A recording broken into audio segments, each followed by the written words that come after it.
Hey, what's up guys? Today, I'll show you a horror thriller film, The Collector. Spoiler ahead, watch out and take care. The movie begins with a husband and wife coming home to their house one night. The wife calls her husband to their bedroom. He gets up there, and there's a large wooden box inside their room. They have no idea how it got there. A card with the words for the collection is placed on top of the box. The unknown contents of the box move suddenly. The wife gets scared, advising her husband not to open the box. But he still unlatches the lock to discover what is inside. They gasp in horror, and an unknown someone comes up behind them. Arkin is a handyman who works for a wealthy family. The family lives in a secluded and grand mansion. The father, Michael, is the head of a successful jewelry company. That afternoon, Arkin is working on installing Victorian-style bars on the windows. He sees Michael's beautiful wife, Victoria, staring at herself in the mirror and injecting her wrinkles with Botox. Michael's youngest daughter, who's a blonde, comes up to Arkin and invites him for a tea party. He comes with her to her room and plays along with her fantasy that she's a mermaid. He notices that there's a large spider crawling around the teacup that the blonde daughter is carrying.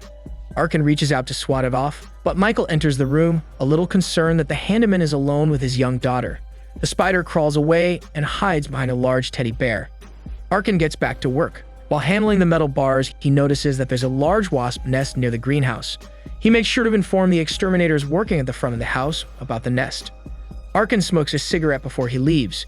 Michael's eldest daughter, a teenager, approaches Arkin and asks to bum a smoke.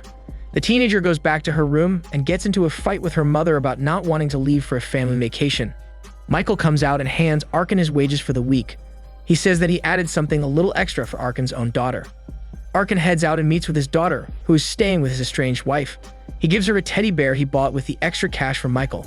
The daughter is happy, but the estranged wife is mad at Arkin.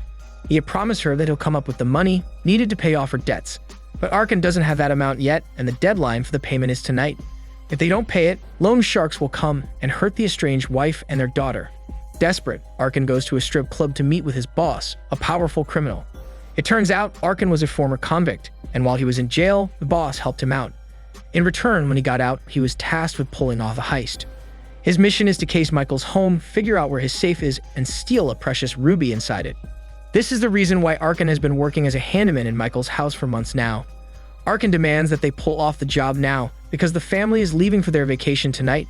He doesn't mention his wife's debts, but the boss does not agree to change the schedule abruptly. He threatens to hurt the estranged wife and their daughter if Arkin doesn't obey him. But Arkin knows that if he doesn't get money by midnight, the estranged wife and his daughter will be in more trouble, so he decides to do the job on his own. He goes to the empty mansion and easily breaks inside. When he had stared at Victoria earlier, he figured out that the mirror she was looking at is hiding the safe. He approaches the mirror now, and sure enough, there's a safe hidden behind it. Arkin attaches his safe-breaking device to the door and tries to figure out the combination, but he's interrupted by someone coming upstairs.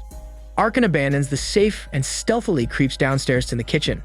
But there are multiple locks on the door, so Arkin goes back to the safe and tries to crack it again. He suddenly hears screams through the vents. Arkin abandons the safe again and walks out the door. Surprisingly, he's greeted by the sight of an injured Michael on the floor. Michael looks at Arkin and thinks that he is the one who attacked him. He tries to get up and attack Arkin, but he unknowingly triggers a trap that hooks his leg with a wire and hangs him suspended from a ceiling. A few seconds later, the same trap drops him several feet to the ground floor. It dawns on Arkin that there's someone else in the house, someone more sinister and criminal than him. He picks up the phone to call the police, but another trap is embedded inside it. A nail springs from the earpiece and pricks his ear. Arkin winces from the pain, but does not scream. He tries to open the nearby window, but another trap springs razor blades on his hand. Still, he does not scream. He gingerly disentangles his hand from the trap. Arkin walks around the house, trying to find a way out. He dodges set-up traps cleverly on the way. Unfortunately, he walks into a web of thin but sharp wires in the laundry room. In the study, there are bear traps strewn around the floor. In the kitchen, he narrowly misses a tripwire that would have sent a blade down his head. Arkin ends up inside the basement. He turns on the light and discovers that Michael is there, strapped to a torture chair and with more injuries than before. Michael tells Arkin that his wife is being held in the other room, and their blonde daughter managed to hide. However, the teenager had snuck out of the house and was gone before the other intruder arrived. Michael also tells Arkin that he has a gun inside the safe and bullets in the bottom drawer. He shares the combination with Arkin. Arkin goes to the other room and sees Victoria tied in a bathtub. She has a blindfold on, but if anyone tries to take it off, the pins attached to it will peel her skin off. He pleads with Victoria to scream, so the intruder will come down the basement, and Arkin can go up to the safe and get the gun. Victoria agrees, and the distraction works. However, the intruder continues to torture Michael. Arkin gets the gun and the ruby from the safe. He opens the drawer next and finds only an empty box of bullets. He decides to go out anyway and still uses the gun as a threatening weapon, hoping that the intruder will believe that it's loaded. Arkin finds a box in the master bedroom closet. It's the same wooden box shown at the beginning of the film. He opens it, only to find the husband from the opening scene. The husband tells him that the intruder's name is the Collector. He goes into his target's houses and lays booby traps inside. He then kills everyone except the one person he wants to collect. Apparently, the Collector had killed the wife and collected the husband, keeping him trapped until it was showtime at Michael's mansion. The Collector was actually the exterminator working in the house earlier that day. He pretended to be taking care of the pests when all along he was booby-trapping the house. Arkin goes to one of the bedrooms and sees an open window. He doesn't notice the hot wax spread all over the floor. His boots are stuck on the very hot wax. Nearby, the family cat is also stuck in the wax and is in pain. Arkin quickly removes his shoes and dives under the bed before the Collector can see him. He goes back to the basement and discovers that Michael was strung up like an animal and exsanguinated. Arkin tries to get Victoria out, but when she sees her husband's dead body, she freaks out and screams. She runs into the Collector, who stabs her several times. Arkin hides in the basement as the Collector drags Victoria back to the bathtub. He slowly sews her mouth shut and pours gasoline all over her body. Meanwhile, the teenager returns home with her boyfriend, completely oblivious to the carnage happening in the house. She thinks that her family has already left for vacation. The couple tries to go in by the front door, but Victoria had changed the locks earlier. They enter through the kitchen door instead, while the Collector lies in wait in the dark. They start to make out on top of the dining room table. Arkin sneaks downstairs, but he's too late. The teenager sees the Collector in the corner. Her boyfriend tries to fight him, but he ends up getting his finger sliced and his whole body chewed up by the bear traps. The Collector grabs the teenager in a chokehold. She manages to dial the police before he drags her away. He ties her to the stairs. Fortunately, Arkin creates a distraction upstairs, and the Collector takes the bait.